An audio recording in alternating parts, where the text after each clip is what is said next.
Yo, how's everyone doing? Welcome back for some more Forza Horizon 3. Today I just wanted to update everyone on the upcoming History Lesson Forzathon event, which is going to be starting on Friday, August 11th, because a challenge was actually changed from yesterday when I originally covered this event. So yesterday, as you can see right here, the challenge said we were going to need to win an online championship to be able to win that Lola, but as you can see shortly after yesterday, and still today, the challenge was changed to complete an online adventure using a classic racer to win the Lola. So this was actually what the original achievement was, and it was my mistake because I should have noticed that there was something wrong, something that wasn't lining up, and I did miss that, so I do apologize for that. But these are the official challenges, so you are going to need a classic racer. We're just going to reiterate everything that I went over yesterday to make sure everyone is clear and understands what they need to do to complete all of these challenges, but you're definitely going to still need a classic racer, and a lot of them are expensive, so you can see your options.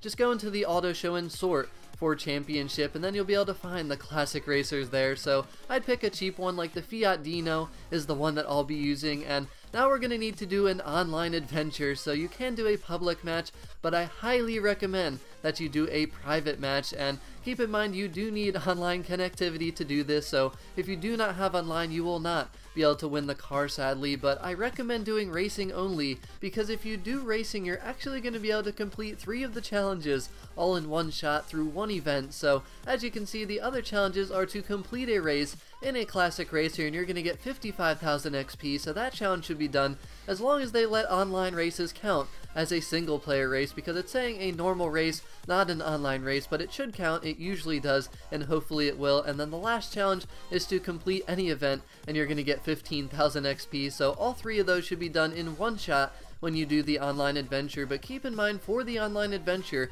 one of the reasons I highly recommend a private online adventure is because you need to start from the first event and play all the way through the 4th event, because if you start through a public match at the 2nd or 3rd event, you're going to have to finish that match and then wait for a whole new one to start to actually be able to complete this Forzathon challenge. So I highly recommend doing a private one. All you're going to need to do is invite one friend and you'll easily be able to start that up. Whether you want to do racing or playground games, it really doesn't matter, but I do recommend doing the racing just so you complete all 3 challenges in one. But if you don't like that, if you want to do the playground games and then go into single player to complete a race, that is perfectly fine as well. But just make sure that you're using a classic racer or you're not going to win the Lola. But that leaves us with the one final challenge, and that is to perform 20 lucky escape skills. And basically you just need a drift or an e-drift skill followed by pretty much simultaneously and very shortly after a near miss skill. So a drift or e-drift skill and then shortly after a near miss skill. So